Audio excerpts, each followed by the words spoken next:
si tu es un gars, tu n'as jamais vendu de produits digitaux, tu veux te lancer, etc. La première chose, ce sera d'avoir une compétence. Tu vois, c'est un business qui t'outille en compétences. Tu vas devoir vendre, mais tu ne sais pas quoi vendre. Donc, tu vas commencer à chercher à créer quelque chose à vendre. Toi, tu te rends compte qu'il y a des outils comme tu utilises pour créer que tu ne connaissais pas. Tu vas apprendre ces outils-là. Tu vas voir qu'on dirait, il y a Notion qui est là. On m'a parlé de Notion, on m'a parlé de Canva. Tu vois, au-delà de l'argent, tu vas apprendre des compétences qui peuvent te permettre d'être de même postuler un emploi. Parce que si dans un poste, on demande quelqu'un qui fait du social media, par exemple, ou bien qui va venir gérer la pub, vu que dans ton business de produits digitaux, tu devais apprendre à faire de la pub, tu sais faire de la pub aujourd'hui. Demain, quand tu vends en entreprise, tu sais que quelque chose que tu as déjà comme acquis. Au-delà de ça encore, le fait de vendre te permet de rencontrer des gens. Moi, il y a des gens qui ont acheté mes produits digitaux. Quand je suis venu au Bénin, oui, j'ai fait ta formation, très content de te voir, ainsi de suite, tu vois. Et même là, encore, même dans les rencontres, c'est des personnes qui ont déjà pris tes formations, qui ont déjà expérimenté ce que tu as créé. Et quand ça change quelque chose dans leur vie, ces personnes-là deviennent des liens. Demain, si je reviens au Bénin, ces acheteurs-là, déjà, ça crée des relations. Ça te donne des compétences. Et ça te permet aussi d'avoir une certaine clarté dans la mesure où créer un produit digital, ça t'amène à penser, à réfléchir, à structurer tes idées, à les arranger de sorte à ce que ça puisse faciliter la vie aux gens. Au-delà même de créer des produits digitaux, tu crées des solutions. Tu deviens un créateur de solutions. Automatiquement, ta valeur augmente dans la société. On te considère, tu deviens important. Il y a plein d'avantages. Aujourd'hui, j'ai l'immense honneur, le plaisir de t'inviter, d'avoir pour invité Godwin Sola, qui nous vient de la Côte d'Ivoire et qui est de passage au Bénin. Et l'objectif de ce podcast, c'est de discuter, entre autres, de ce qu'il fait aujourd'hui, c'est-à-dire principalement la vente de produits digitaux, ou bien plus simplement la vente sur les réseaux sociaux. Comment il arrive à le faire, lui qui était de base référent digital, designer, comment aujourd'hui il arrive en fait à combiner des autres, quel a été son parcours jusque-là, les difficultés qu'il rencontre et quels conseils il donnerait en fait aux jeunes qui veulent entreprendre dans le digital de façon globale. Donc nous allons tourner entre ces sujets-là. Je suis Serge Marion, consultant marketing digital. Je suis spécialiste en référencement SEO et en copywriting. J'ai écrit un livre sur la prise de parole sur les réseaux sociaux, prendre la parole sur les réseaux sociaux, qui est un livre qui invite les personnes, les professionnels à prendre la parole sur les réseaux sociaux et à montrer en fait leur travail. Ce podcast a pour but d'éviter des personnes comme Godwin qui ont un certain parcours et qui aimeraient en fait à l'apprendre aux jeunes, ce que beaucoup de personnes n'ont pas eu en fait à leur début. Exactement. Bienvenue Godwin. Bienvenue Serge. Merci. J'espère que tu aimes le Bénin. Ouais, j'adore le Bénin. Le Bénin, c'est un beau pays. Je suis arrivé, j'ai kiffé déjà la ville, la capitale Cotonou. Très intéressant, très propre. Les gens sont accueillants et puis aussi la nourriture est très bonne. Merci beaucoup. Et pourquoi avoir choisi le Bénin? Déjà, ça fait longtemps que j'avais voulu venir au Bénin. Déjà parce que la plupart des personnes qui me suivent sur mes différents réseaux sociaux sont au Bénin. J'ai pas mal de personnes que j'ai formées, que j'ai déjà accompagnées et ainsi de suite qui sont au Bénin. Et moi aussi, chaque année, je prévois de faire des voyages. J'étais au Ghana. Donc là, j'ai dit, bon, l'adresse, on va sauter un peu le Togo et on va directement au Bénin. Voilà, histoire de visiter, de rencontrer les gens qui sont ici, de voir comment les gens, ils arrivent à découvrir leur quotidien, voir comment tout ça, quoi. Ok. C'est vrai que je t'ai un peu présenté au début, mais quelle est la meilleure présentation que tu donnes de toi-même actuellement?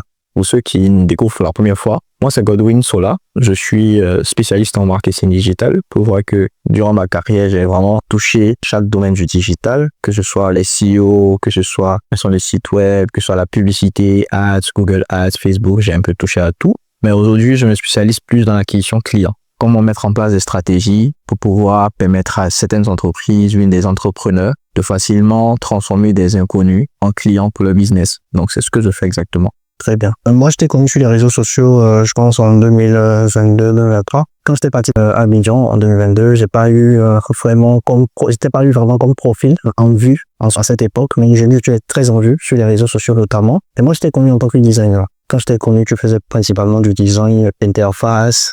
Aussi, tu avais des espèces autour. À quel moment tu t'es dit, OK, il faut que je me concentre sur la vente et l'acquisition? En 2022, je démarre ma carrière en entreprise. Donc, je suis embauché en tant que social media marketer de base à Canaries. D'ailleurs, je fais un coucou à Benset Ouanou. C'est vraiment lui qui m'a donné l'opportunité de faire mes preuves. Et donc, on a fait le lancement et tout. On a commencé à communiquer sur les réseaux sociaux. Il faut dire que Canaries, aujourd'hui, on a plusieurs équipes. On avait des équipes dev, des équipes design et ainsi de suite. Donc, moi, très curieux, je me collais beaucoup plus à l'équipe design. Oui, Tu vois. ok. Et donc, l'équipe design, c'est eux qui étaient en charge de designer les interfaces web, de faire des sites internet et tout ça, tout ce qui était market. Donc, quand je les voyais faire, ça me plaisait. Donc, je me suis approché de Samuel Lago, qui est lead design à Canary, et j'ai commencé à apprendre la chose, tout doucement, tout doucement. Donc, tu vois, tu viens en entreprise pour pôle de social media, tu fais ton travail, mais à côté, tu apprends autre chose. Donc, c'est comme ça que j'ai pris goût pour le design web, et c'est comme ça que j'ai commencé à toucher des outils comme WordPress, Webflow, et ainsi de suite. Tu te rappelles peut-être que je faisais des comparatifs WordPress ou tout ça, et ainsi de suite. C'est là que j'ai commencé aussi à avoir des clients freelance en entreprise et tout. Et donc, c'est là que j'ai commencé à vraiment toucher le design. Donc, de base, c'était pas que je voulais devenir web designer. C'est juste que, bon, dans l'environnement dans lequel j'étais, ça m'a beaucoup plu et j'ai profité pour apprendre la compétence. Voilà. Sinon, moi, de base, même, c'était plus social media, marketing, peut-être tout ce qui est stratégie commerciale, stratégie de vente. C'est finalement ce que tu fais. Le design, si j'ai bien compris, le design était un peu un détour pour toi. Exactement. C'était pas pour... Parce que pour dire que quand je faisais du social media marketing, arrivé un moment, ça avait commencé à m'ennuyer un peu. Donc, j'étais du genre à apprendre plein de trucs. Et c'est après, lorsque j'ai quitté l'entreprise, que j'ai décidé vraiment de me concentrer sur ce pourquoi je m'étais lancé au début, en fait, qui était la vente. Aujourd'hui, le cœur de ton travail, est-ce que c'est d'aider les entreprises à vendre ou bien d'aider toi-même à vendre? Aujourd'hui, le cœur même de mon business, c'est de vendre moi-même mes différents produits et formations. Mais faut dire aussi que dans mon business, j'accompagne d'autres entrepreneurs qui ont aussi un savoir-faire, qui veulent aussi vendre quelque chose, à le vendre. Mais sauf que actuellement, je suis plus vraiment orienté à tout ce qui est produits et services digital. Tu vois, c'est pas des produits physiques, ainsi de suite. Plus, par exemple, si un coach aujourd'hui me contacte, qu'il veut mieux se positionner et mieux vendre ce qu'il a proposé comme coaching, je suis le profil idéal pour l'accompagner, tu vois. Ok. C'est un peu ça. J'ai très bien compris maintenant. Moi, j'ai une approche, une question, une vraie question qui m'a été posée, je pense, avant-hier sur WhatsApp. Et la personne me connaissait sur les réseaux sociaux et on s'est vu en fait dans la vraie vie 2-3 fois. Il m'a écrit sur WhatsApp et dit que quelle est une question sérieuse à me poser. Et cette question, c'était de savoir, aujourd'hui, est-ce que tu vois, ce que tu vois sur les réseaux sociaux où les gens vendent des produits digitaux, gagnent beaucoup d'argent, est-ce que tu es sûr qu'ils gagnent autant d'argent? Déjà, faut dire, hein, moi, je connais pas forcément les finances de tous ceux qui vendent les produits digitaux et les personnes qui disent faire des millions. Moi, je connais personnellement des personnes qui, j'ai vu de mes yeux, qui font des millions par jour. Il y a d'autres qui font des millions par mois, tu vois. Et ce sont des personnes très souvent même qui ne vont pas sur les réseaux sociaux qui parlent, tu vois, qui ne prennent même pas la parole sur les réseaux sociaux, tu vois. C'est des gens discrets. Qu'en Afrique ici, souvent quand tu gagnes beaucoup d'argent, tu te fais discret et tout. Maintenant aussi, il y a des personnes qui vont afficher des résultats sur les réseaux sociaux qui sont des résultats quand même impressionnants, mais qui sont pas forcément eux leurs résultats, juste pour pouvoir peut-être faire du marketing, pour pouvoir attirer. Et la première fois, j'ai vu des personnes qui faisaient des pubs avec mes résultats. Ok, tu vois. Et c'est limite choquant, tu vois. Quand tu vois ce genre de choses, je te dis que, ah ouais, c'est chaud. Pour de prendre les résultats d'autres personnes, tout. Ça veut dire qu'il y a des personnes mal intentionnées qui vendent du rêve, qui vendent des résultats qui ne leur appartiennent pas forcément et qui l'utilisent pour soit arnaquer, ou bien qu'ils l'utilisent pour tromper des gens. Moi, j'ai l'impression, je pense que j'ai vu la publicité où aujourd'hui, c'est d'apprendre aux gens à vendre des produits digitaux. Et pour ça, on montre les résultats de quelqu'un qui vend les produits digitaux, qui fait ses chiffres, hein, qui fait vraiment ses chiffres. Et on montre ces chiffres-là, comme si ces chiffres-là en faisaient partie. Pour vendre. Elles vendent des rêves. Et ça, c'est pas quelque chose de très correct, de très correct. Ok, super. Ah, justement, parlons de produits digitaux. Aujourd'hui, moi, je suis quelqu'un d'assez arrêtant. Il s'agit de compétences, de vente et tout ça. Parce que moi, j'ai commencé par vendre de la formation en 2019. Donc, j'ai vendu des formations en rédaction web SEO. Ce que j'ai compris très rapidement avec les formations que je vendais, c'est que les gens que je formais faisaient beaucoup d'argent. Parfois, je formais des personnes qui gagnaient plus d'argent que moi. Et c'est très impressionnant de savoir qu'aujourd'hui, avec une compétence dans le digital, les gens peuvent véritablement gagner de l'argent, s'en sortir. Mais est-ce que c'est durable? Ça, c'est une très belle question. Est-ce que c'est durable? Donc,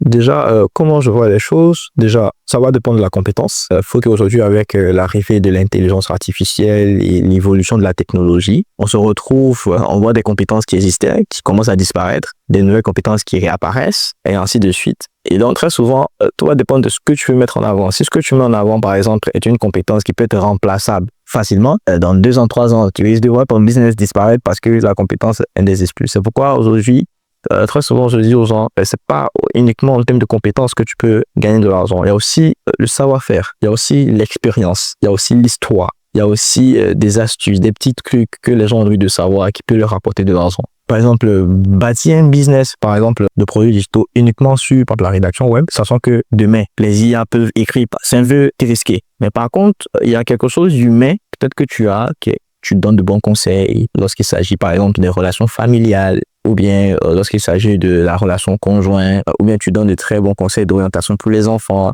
Ça, c'est des choses qui ne vont jamais peut-être disparaître. On aura toujours des enfants, on aura toujours des familles, des couples, et ainsi de suite. Donc, ce serait de localiser, d'identifier cette compétence-là ou ce besoin qui est pérenne sur le marché, sur lequel on se positionne pour être sûr que même si la technologie évolue, même si les choses changent, mon business, il est toujours là. Il reprend un besoin qui est primaire, un besoin qui évolue en fonction des choses qui ne disparaissent pas, il évolue en fait. Parce que très souvent aussi, les compétences qu'on a, les compétences peuvent évoluer parce que le problème aussi peut évoluer parce que les gens évoluent, mais c'est le même problème.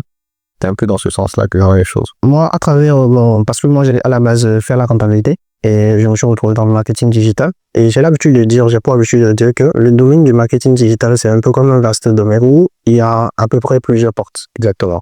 Et pour devenir marketeur digital, il faut passer par l'une de ces portes. On n'est pas obligé de passer par toutes les portes en même temps. Donc, on peut passer par la porte de design, comme toi, où je vais passer par la porte de social media marketing. D'autres personnes vont passer par le développement web carrément, ou bien par le community management. Peu importe la porte par laquelle on passe, on se retrouve en fait à faire avoir une compétence qui est centrée sur le marketing digital. Exactement. Et c'est ça la finalité. Surtout pas que toi, tu parles beaucoup plus d'acquisition client. Aujourd'hui, quand on parle de business en ligne, quand les jeunes aujourd'hui veulent se lancer, je suis souvent en fait, je suis en troisième année, je viens de finir peut-être en milieu de technologie, tout ça. J'ai fait la SVT et je viens de finir. Je commence par chercher où me lancer dans le digital. Et à partir de ce moment-là, beaucoup de jeunes se retrouvent en fait avec tout simplement le domaine où il y a beaucoup d'argent. Et dans un domaine où il y a beaucoup d'argent aujourd'hui, c'est la vente de produits digitaux. Est-ce qu'on peut avoir une carrière dans la vente de produits digitaux? Pour répondre à cette question, je vais prendre un exemple simple. La vente de produits, c'est une activité. Le fait de vendre, aujourd'hui, on a le métier de vendeur. Sauf que aujourd'hui, même la vente des produits digitaux, le nom que tout le monde connaissait, c'était l'infopreneuriat. Tu vois, c'est la vente d'informations pour preneuriat. Et on a des grands noms encore en Afrique qui le faisaient déjà bien longtemps, depuis très longtemps. On a Jérémy Kamgang, cas de Facebook et tout. On a investi au pays, Philippe Simo, qui faisait déjà de la vente d'informations. En ce temps, on ne parlait pas de produits digitaux. On se trouve qu'aujourd'hui, le terme produits digitaux ou vente de produits digitaux, c'est vraiment dans la trend. Genre, on parle de tendance, de trend. Tout le monde dit, oh, ok. Donc, il faut trouver un nom pour pouvoir identifier la vente de produits digitaux. Sinon, c'est de l'infopreneur. Et aujourd'hui, n'importe qui peut être infopreneur s'il a une information à vendre. Tu vois. Et quelqu'un peut se concentrer aujourd'hui et dire, bon, moi, je veux que faire ça.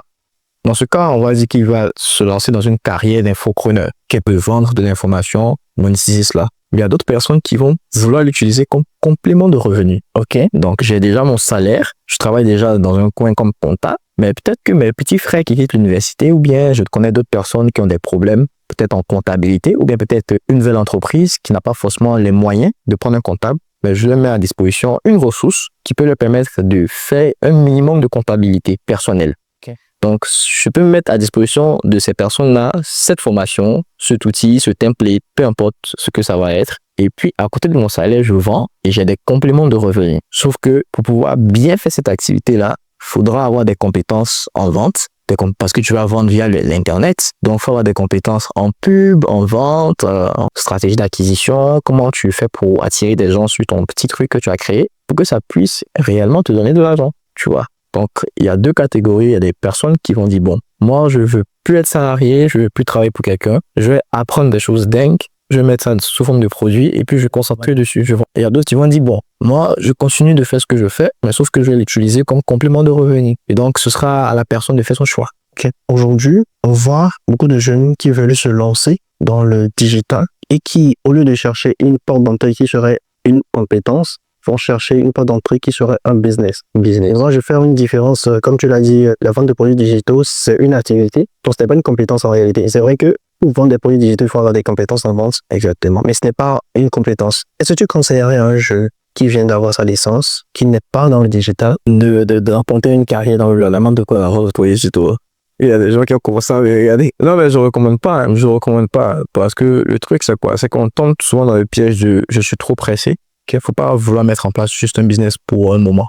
Tu vois, tu vas faire du business dans 5 ans, 10 ans, tu vas toujours faire du business. Aujourd'hui, si tu te lances et que tu vas plus vite et après tu crées des dégâts, peut-être tu risques de décevoir des gens, tu n'as pas encore assez d'expérience, bien tu te lances automatiquement comme ça. Tu crées des produits qui n'apportent aucune valeur, aucune solution. Des gens prennent le 5 000, 10 000, 15 000, investissent dans ces solutions. Après, ils se sentent trahis, tu vois. Après, ça joue sur ta réputation, tu vois. Sur le long terme, on te fait confiance et ainsi de suite, tu vois. Donc, l'idéalement, ce que je recommande très souvent, c'est si tu viens d'avoir ta licence, ou bien tu es en train de faire ta licence, ou bien tu es un jeune étudiant et tout, ce serait de pouvoir être sûr que tu apprennes une compétence pour résoudre un problème d'abord. Et de le faire via un service, ou bien via un coaching. Par exemple, tu as des gens qui ne savent pas s'habiller. Toi, tu sais t'habiller. Tu es étudiant, tous tes amis disent « Oh, toi, tu t'habilles bien. » Et tu sais que c'est parce que tu t'habilles bien que tu as aujourd'hui des opportunités de recrutement, des gens t'apprécient, tu rentres dans les cercles et ainsi de suite. Mais ça, c'est quelque chose que tu peux monétiser, tu vois.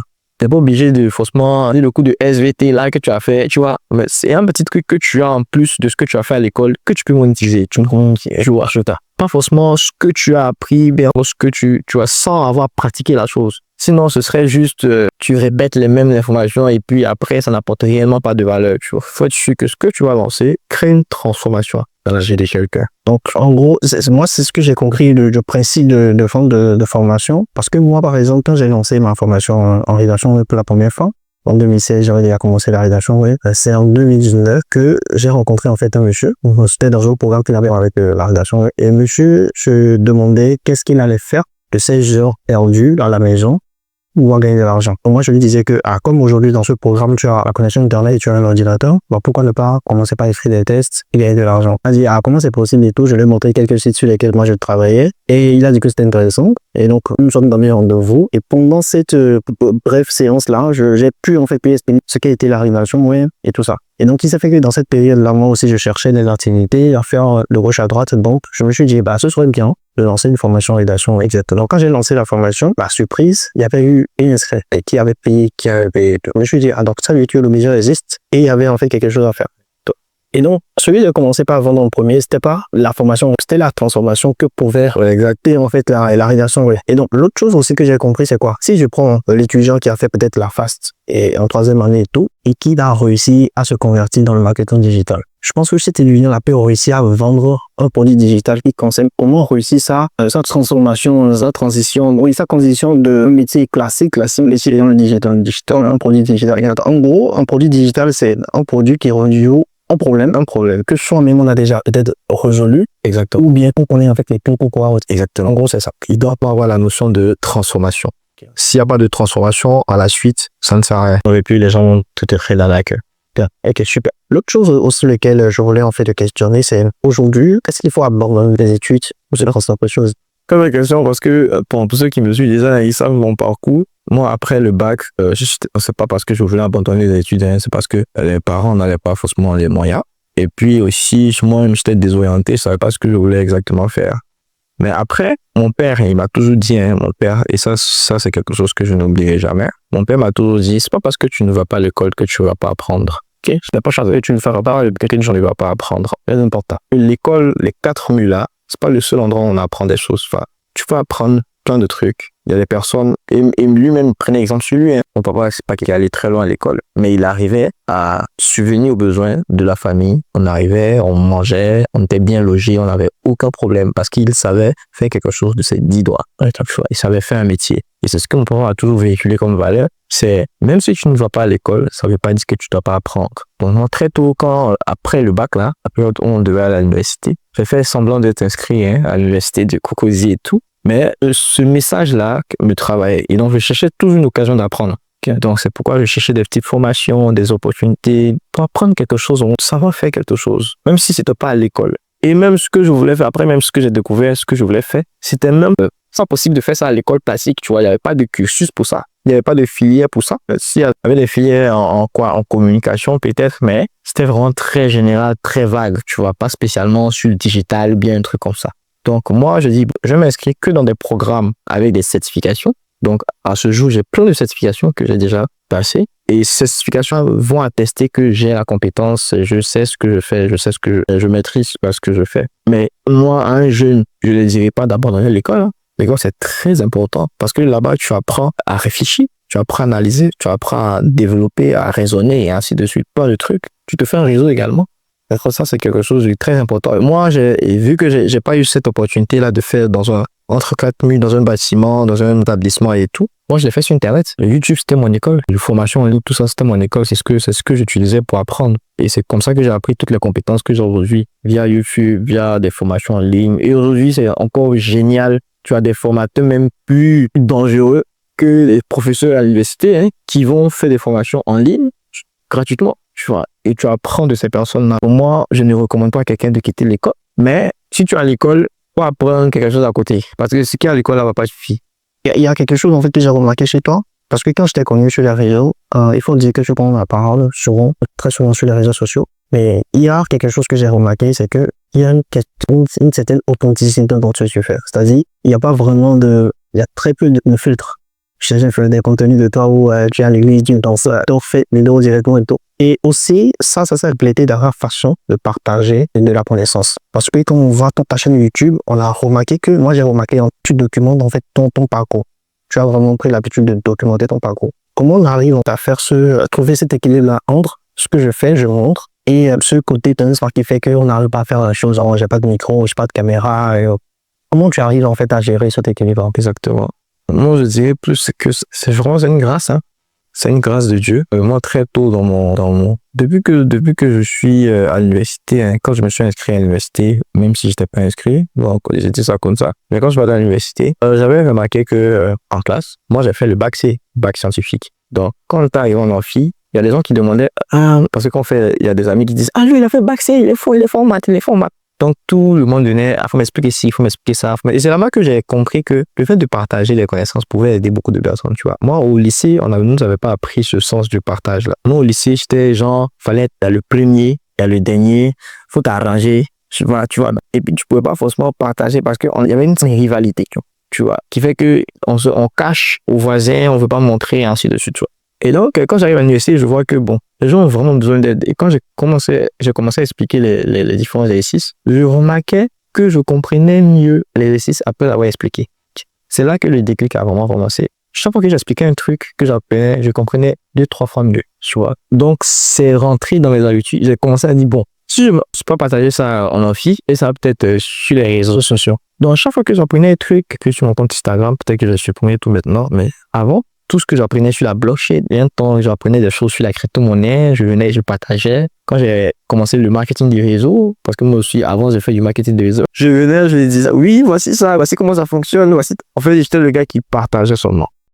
C'est resté, c'est devenu une habitude. Et vu que, en ce moment-là, j'étais pas forcément super bon, tu vois, j'étais pas fort. J'étais le gars qui voulait juste partager. Donc, je cherchais pas forcément à ce que tu sois bien, que tu sois un genre parfait. Donc, je partageais seulement. Tu vois. Et c'est quand j'ai évolué que je me suis rendu compte que ce que j'avais fait là, avant là, c'était nul, c'était pas bon, c'était bizarre, quand je vais sur ma chaîne YouTube, et puis, je regarde les anciennes vidéos, et dis, comment on peut faire une vidéo comme ça? Et après, il s'est placé sur la caméra, tout ça. Pour ça, en fait, moi, j'avais écrit un post où je disais que le titre du post, je mettais mes erreurs sont sur YouTube. L'esprit du post était de dire que aujourd'hui, si quelqu'un peut croire ou douter de mes compétences, il n'a qu'à le voir, en fait, mes erreurs sur YouTube. Là, il saura toujours dire comment j'ai été pour être à ce niveau-là. Donc, ça, c'est très important de prendre cette habitude, en fait, de partager, et l'authenticité est hyper importante. Pour trouver l'équilibre, c'est de tout simplement se dire, si j'ai bien retenu, c'est tout simplement se dire, en partageant, on apprend 2-3 fois.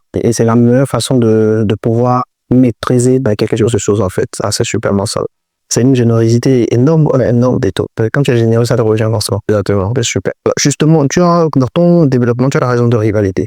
Qui est cette notion-là qu'on développe très rapidement quand on est sur les bancs. En début. Premier, deuxième, moi, je m'arrêtais troisième, et il fallait être deuxième. On se gérait un peu avec les moyennes pour dépasser l'autre dans telle autre matière et tout. Et donc, cette notion de rivalité, là, parfois, on peut remarquer ça dans ce que nous faisons. Moi, je le dis comme ça. Aujourd'hui, sur les réseaux sociaux, il y a certaines personnes qui limitent mon éviter de la publication parce qu'ils estiment que tu es leur concurrent ou bien ils estiment que tu fais la même chose. Moi, j'ai remarqué, par exemple, que j'oublie pas son Wilson, par exemple. Lui, ils vont les accompagnements sur des produits digitaux. Mais toi, finalement, tu fais la même chose. Quelle est ta perception de la concurrence sur les réseaux sociaux? Bon, quand la concurrence, c'est bon, tu vois, parce que, sur nos marchés, Quand il n'y a pas de concurrence, les acteurs du marché se permettent de faire des prix comme ils veulent, des prix élevés. Quand tu regardes en Côte d'Ivoire, par exemple, lorsque Wave va arriver, pour faire de la concurrence, Orange et les autres réseaux facturaient très cher sur les frais d'envoi d'argent, tu vois. Mais quand Wave est venu avec son prix, elle a fait de la concurrence, automatiquement, tout le monde a bénéficié de la concurrence. Parce que les prix, tout le monde est venu à 1%, pratiquement, tu vois, on peut même faire du 0%. Pourtant, avant, on payait des 2, 3, 4, 5%. Aujourd'hui, pour moi, la concurrence, ça crée un environnement qui permet de se surpasser, qui permet de se challenger. Tu vois, tu peux être en concurrence avec des gens et puis peut-être être frustré, mais cette frustration se transforme en énergie. Ah ouais.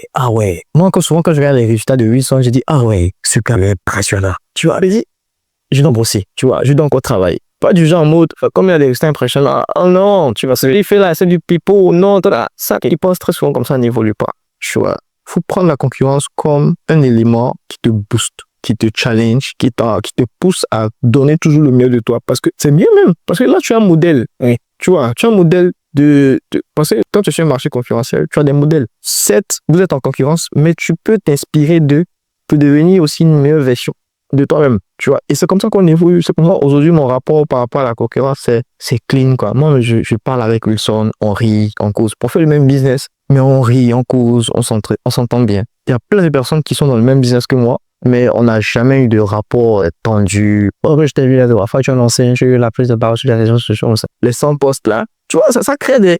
Après le challenge, il y a plein de personnes qui sont venus me dire merci, parce que ton challenge a permis à ce que... Tu vois, le challenge, le défi, la concurrence, ça te permet de te surpasser.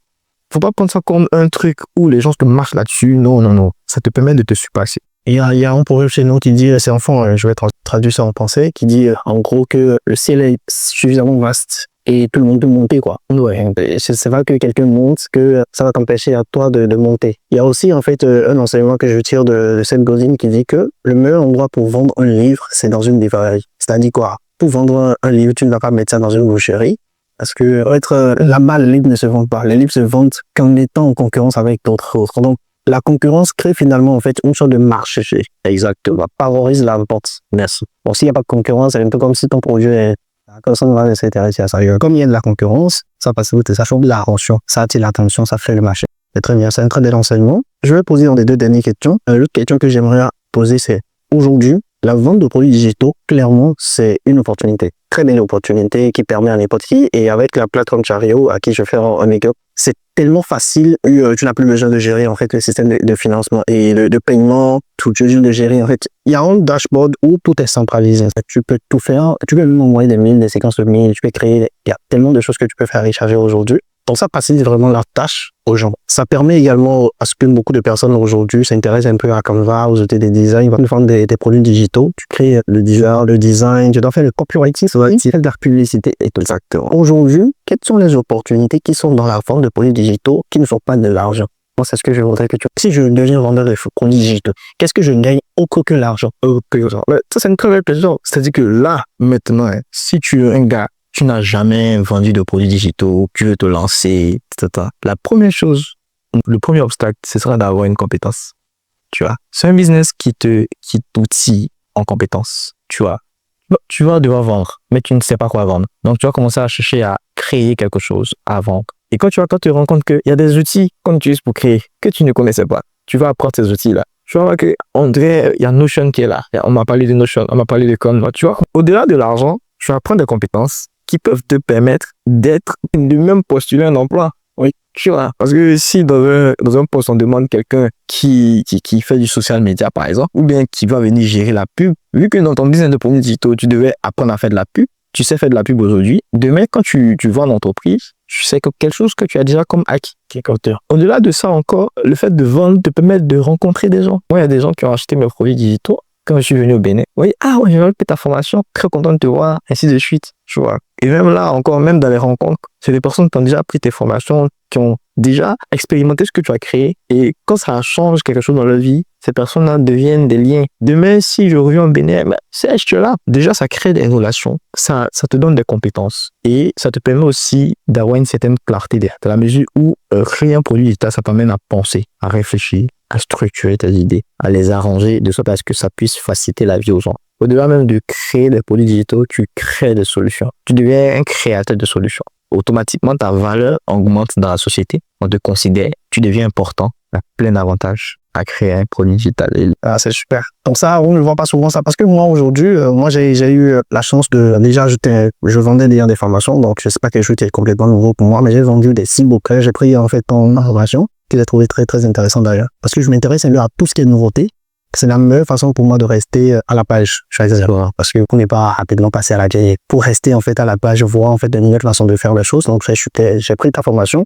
Dans ta formation, j'ai compris que finalement, pour créer en fait un produit digital, ce n'est pas uniquement le produit qui compte, c'est tout ce qui entoure. L'idéation jusqu'à la vente, fois. Mais bon, je crée un produit digital et je mets sur Internet et tout. Je mets sur Internet, mais je dois quand même avoir une stratégie pour pouvoir vendre ça. Beaucoup de choses. Et histoire vraie, moi, j'ai mis dans la formation Rédaction Web sur les mamans. Et ce que j'ai remarqué, c'est que il y a beaucoup de personnes dans cette plateforme de formation à qui je fais en fait un link up qui proposent en fait des formations en ligne. Donc moi j'ai mis en fait ma formation sur SAF et il y a eu j'ai près de 4000 apprenants sur ça. Personne quand même. Et donc un jour j'étais dans un restaurant, j'étais en train de manger et on me dit que quelqu'un a payé l'addition pour moi quoi. Ah payé l'addition et que. Et donc on m'a désigné en fait le monsieur, on m'a montré le monsieur. Donc je suis parti, je lui ai dit bonjour monsieur, j'ai que vous avez payé. Est-ce qu'on se connaît? J'ai essayé de faire la causette et il me dit ne vous inquiétez pas pour l'addition, votre formation m'a permis d'avoir 100 fois plus le contrat. Et quelle formation? Il a dit la formation sur les mamans. Wow. Donc en gros en fait c'est des personnes que je ne connais jamais et que grâce à des vidéos en ligne, j'ai pu donc c'est vraiment intéressant et moi j'ai vraiment envie que on mette également cet aspect de la vente de produits digitaux beaucoup plus en avant, même si le gain d'argent c'est hyper important de pouvoir gagner autant d'argent et tout. Les questions que j'ai à te poser, qu'est-ce que tu penses du fait de monter ces chiffres? Je vais développer un peu. Aujourd'hui, quand on est dans la vente shipping, avant c'était le dropshipping, e-commerce et tout ce qui va avec, le trading, on a tendance en fait à croire que pour être dans ce domaine-là, il faut porter des costumes, pas de trading, il faut porter des costumes, il faut montrer son lifestyle. J'ai l'impression que, par exemple, faire du dropshipping, il faut forcément aller à Dubaï. C'est un peu comme si ça devenait un champ lexical carrément où tu sais on parle de Dubaï ou pas. Et dans les produits digitaux, dans la vente de produits digitaux, il y a également ce genre de plein de lignes qui est en train de se créer où on se dit, si tu veux de la vente de produits digitaux, c'est qu'on te retrouve à Sofitel, qu'on te veut, pas de choses comme ça. Qu'est-ce que tu penses de tout ça? Est-ce que le fait de montrer son lifestyle, est-ce que c'est inspiré ou bien une stratégie d'acquisition que tu as? Ok. Qu'est-ce que tu penses de cela? Ok. Je pense qu'on a parlé un peu ce matin. Aujourd'hui, par exemple, l'Africain, tant qu'il n'a pas vu, ici il y a beaucoup de symptômes. Tant qu'il n'a pas vu, il ne croit pas. Tu vois. Quand tu vois les personnes montrer leurs résultats, je pense que très souvent la première intention, c'est de dire, ah les gars, ça marche. Ok, tu vois, ça marche, c'est vrai, et ainsi de suite. Donc c'est d'inspirer. Maintenant, on t'a inspiré, tu vois. Maintenant, tu te demandes, tu m'as montré toi tes résultats. Tu m'as montré des chiffres et ainsi de suite. Mais qu'est-ce qui prouve que c'est pas comme il y en a l'habitude de le dire, qu'est-ce qui prouve que c'est pas du Photoshop, bien un truc comme ça, ainsi de suite. C'est pourquoi certaines personnes, mais certains vendeurs, sont très souvent contraints de montrer un certain lifestyle. Donc, tu vois, de montrer un certain... Il y a d'autres qui ne se montrent pas, qui vendent. Mais très souvent, pour ceux qui veulent vendre l'information, ou bien pour ceux qui ont leur business de vente de produits digitaux, mais de vente d'accompagnement pour se lancer dans les produits digitaux, sont obligés de montrer que le business marche à travers le lifestyle. Donc, ça devient un élément de preuve sociale. C'est du marketing. Donc, on est passé de l'inspiration, après, ça devient un élément de marketing. Montrer le social proof que ça marche, pour montrer ainsi de suite. Maintenant, après, tu n'as pas que montrer tes résultats. Tu vas pas que montrer tes résultats. Sinon, après, ça devient un peu bizarre. Donc, tu vas comme ça montrer le résultat des personnes que tu as accompagnées, ainsi de suite, ainsi de suite. En tout cas, dans le marketing, c'est obligatoire de montrer du social proof pour pouvoir déjà installer de la confiance, tu vois. Maintenant, il y a d'autres aussi qui vont le faire pour la fame. Genre, c'est lui, voilà, le boss, il a réussi, Et oui, c'est son problème, tu vois, il fait ce qu'il veut en fait, très souvent. Moi, par exemple, quand je gagne de l'argent et tout, moi, très souvent, j'inspire, je montre aux gens qu'il y a un niveau de vie. Avant, il ne pouvait pas faire ça, maintenant, il peut. Tu vois. Et c'est de montrer aux gens que si tu te lances, ta vie aussi peut changer. Tu vois. Maintenant, après, ça dépend de comment la personne maintenant interprète l'information. Moi, je suis pas responsable de l'interprétation qu'ils en font. Tu vois. Moi, je peux dire, les gars, ça marche. Aujourd'hui, grâce à ce business, je voyage. Je suis au Bénin. Après, si je vais au Cap-Vert, voyager partout dans le monde si je veux. Mais c'est grâce au business. Qui m'ont demandé d'où vient son argent. C'est le business de produits digitaux. C'est parce que j'arrive à transformer mon savoir-faire en argent. Tu vois.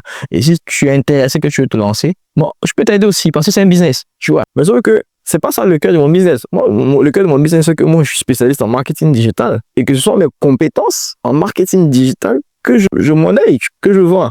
Si toi, tu veux venir te faire accompagner, c'est vrai, c'est une autre source de revenus. Mais c'est pas ce que je fais pour avoir de l'argent, tu vois. Tu viens parce que tu es intéressé, tu vois. Mais ils n'ont c'est que ça, tu vois. Et donc, ils sont obligés de toujours montrer la fille, ça attire les gens et ainsi de suite. C'est pas mauvais. Mais très souvent, c'est l'interprétation qu'on en fait. Donc, ça va dépendre de comment tu fais. C'est un sujet qui est un peu sensible. Ça va dépendre de comment tu t'y prends. Parce qu'il y a une certaine manière, si tu t'y prends d'une certaine manière, les gens vont penser que tu es un peu prétentieux. Tu veux peut-être te montrer, on soit les balles.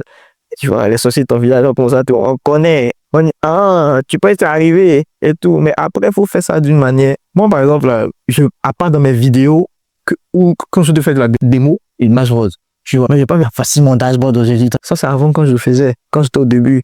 Mais arrivé à un montant, quand tu commences à faire des gros montants, tu peux plus faire t'afficher comme ça, comme tu veux, tu vois. Donc, tu es obligé de montrer à les gens que j'ai accompagnés ont des résultats. Ceux que j'ai déjà accompagnés ont des résultats. J'utilise ces preuves-là pour vendre. Tu vois. Oui, je vais partager en fait un point de vue que j'ai trouvé très intéressant sur ce sujet aussi, que dit que si nous qui sommes dans le digital ne montrons pas nos résultats, nous ne saurons pas si ça marche pas. Et ils vont se tourner vers d'autres. Aujourd'hui, en Côte d'Ivoire, par exemple, dans le PIB, il y a une dernière loi qui dit que dans le PIB, on peut commencer à comptabiliser tout ce qui est généré, dans tout ce qui est montant généré par la drogue et la prostitution dans le PIB. Parce que on est dans un pays, il y a l'argent qui circule, on ne sait pas d'où l'argent vient, tu vois. Et donc, on se voit que il y a de la drogue, même si c'est pas illégal, mais d'un point de vue économique, ça agit sur l'économie. Donc, il faudrait pouvoir en tenir compte. Maintenant, imagine ce genre de choses à sort. La jeunesse, qu'est-ce qu'ils vont retenir en fait? En mode, tous les disent on a qu'à aller à l'école, qu'à avoir diplôme, pourtant, c'est même pas là-bas, il y a l'argent. Déjà, l'argent, c'est dans la prostitution et dans la drogue. Et ça va devenir un modèle. Ils vont se dire, on ne peut pas se fatiguer pour aller faire ça là. Il vaut mieux maintenant aller faire la prostitution et la drogue. Tu vois, c'est le message que ça envoie, tu vois. Mais si aujourd'hui, des jeunes font quelque chose de légal, ils arrivent à monétiser leur savoir et qu'on ne peut pas en parler librement, mais les petits frères qui viennent, ou bien d'autres personnes là, comment ils font pour savoir que ce qu'on fait là, c'est la bonne voie, on peut aller sur ce chemin-là sans forcément aller dans le côté malhonnête, devenir brouteur ou bien quelque chose comme ça. Il faut montrer que ça marche. Il faut montrer que grâce à ça, on peut payer ses charges, on peut payer son loyer, on peut bâtir sa famille, on peut faire quelque chose d'intéressant avec. Tu vois, ce serait de montrer ça. C'est pourquoi très souvent, je salue déjà l'initiative de ce podcast, tu vois. C'est à travers ce genre de médias là qu'on peut véhiculer ce message de dire aux gens que tu peux réussir ta vie sainement, tranquillement, avec ce que tu as en tête, sans forcément aller dans des trucs de prostitution, drogue, et ainsi de suite. Sauf que, quand tu réussis, faut aussi inspirer d'autres personnes. C'est parce que tu as vu des points qui t'ont inspiré que tu as réussi. Maintenant, toi, tu réussis, tu veux s'aimer. Tu veux pas que tes petits frères puissent en bénéficier. Si ça s'en inspirer, nous s'en inspirer. De la façon, la nature aurait une vide. Et quand tu veux démarrer quelque chose, tu ne vois personne faire. C'est un peu plus compliqué. Déjà, comment tu veux démarrer quelque chose que tu ne vas faire ça faire? Ça sera un peu compliqué de le faire. Peut-être la toute dernière question, parce que j'avais dit mes questions tout à l'heure. On n'a pas parlé, je me suis rendu compte qu'on n'a pas parlé d'intelligence artificielle. Et j'ai remarqué que c'est quand même quelque chose qui a vraiment catalysé la banque de produits digitaux. Comme tu l'as dit, l'infoprenariat a toujours existé. Mais aujourd'hui, avec l'âge, je pense qu'il y a une nouvelle facilité de le faire, de le foyer digital. Qu'est-ce que tu penses du rôle que jouent les intelligences artificielles, les jeux d'intelligence artificielle dans la vente de produits digitaux et comment ça facilite cela? Mon premier produit digital que j'ai lancé, c'était en septembre 2024, donc ça fait un an, tu vois, un an. Et c'était sur l'IA. C'était comment il faut écrire des prompts. Et puis j'avais fait un ensemble de modèles que des gens pouvaient utiliser soit en marketing, pour coaching, tout ça. Et ça a bien marché, tu vois. Les gens, c'est le premier produit qui m'a rapporté mes premiers millions dans les produits digitaux. Parce que les gens en avaient besoin. Tout le monde utilise aujourd'hui, d'une certaine manière. Il y a d'autres qui génèrent des images, et ainsi de suite. Non, le truc le plus dingue, c'est que où il fallait, je me rappelle avant, bien avant, c'est avant 2022, quand tu devais faire des stratégies, marketing et tout, mais tu allais réfléchir de ouf, pour trouver, pour rédiger, trouver des rondes, cette chanson était trop compliqué. J'avais même sur Facebook, je disais, les gars, imaginez un temps soit peu, ce gain de temps que ChatGPT nous permet. C'est-à-dire que aujourd'hui, tu tapes, par exemple, tu sais, imagine un gain de temps.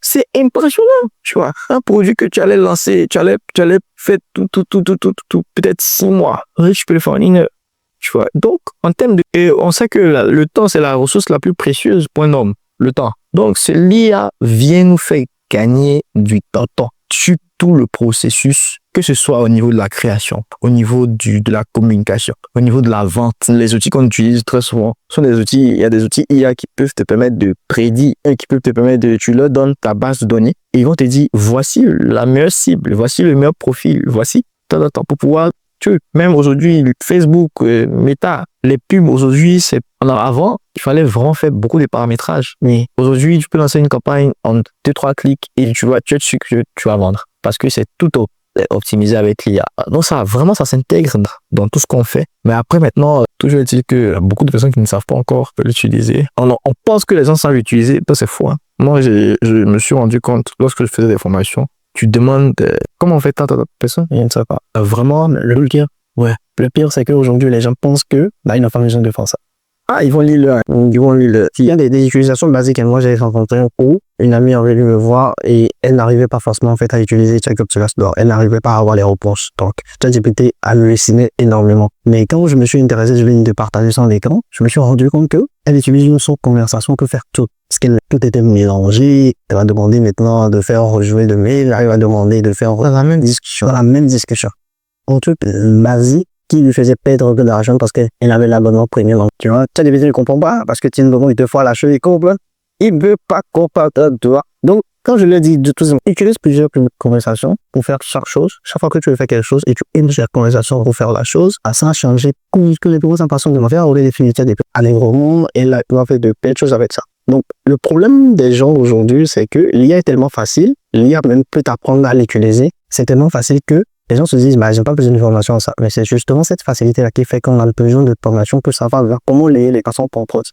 Sinon, par exemple, j'ai remarqué que même nous, ça nous arrive, en tout cas, moi, ça m'arrive où tu connais les outils, tu sais ce qu'ils sont capables de faire. Mais tu continues de faire la chose manuellement. Tu n'arrives pas forcément à les utiliser parce que tu n'as pas une méthode, tu n'as pas tu veux peut-être faire une vidéo. Comme puisque tu n'as pas un compte de base, c'est tellement difficile tout le temps d'aller dans 2 ou 3 fois les générer. Tu te dis, mais je vais faire le truc et tu le fais dans les manuellement avec terre. Moi, je pense qu'on a besoin d'une formation. Moi, j'ai créé un programme, Raïs. J'ai remarqué, tu me diras, remarqué que aujourd'hui, les gens parlent de l'IA, mais c'est beaucoup plus du point de vue business. C'est-à-dire, viens prendre l'IA pour de l'argent.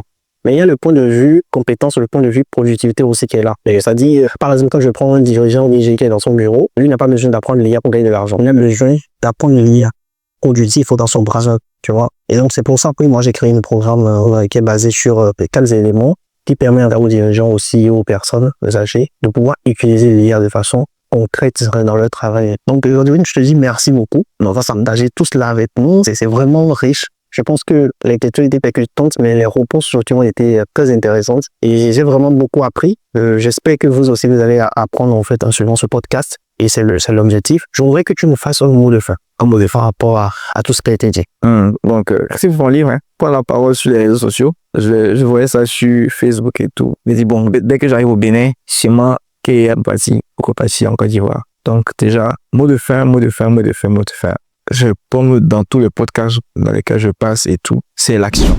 J'ai remarqué qu'on aura beau tout ce qu'on a dit là, il y a des personnes qui nous regardent, qui savent déjà, ou bien peut-être qui ont déjà entendu ça quelque part dans un autre podcast, tout, mais qui sont toujours bloqués parce que ils ont peur de passer à l'action, ils ont peur d'échouer et ainsi de suite. C'est pourquoi j'aime beaucoup une citation de Alex Hormozy qui dit échoue vite.